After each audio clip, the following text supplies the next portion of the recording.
Okay, so that little scraping session, and I really it was actually kind of painful.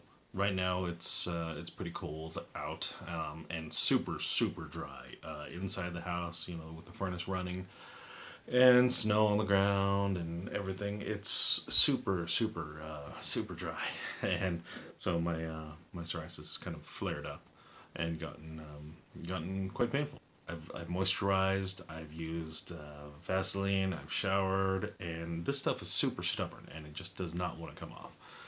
Just the very top parts come off, and so I'm just gonna keep at it, and there should be plenty more videos here to come soon. All right, guys, thank you very much for watching, and we'll see you in the next one.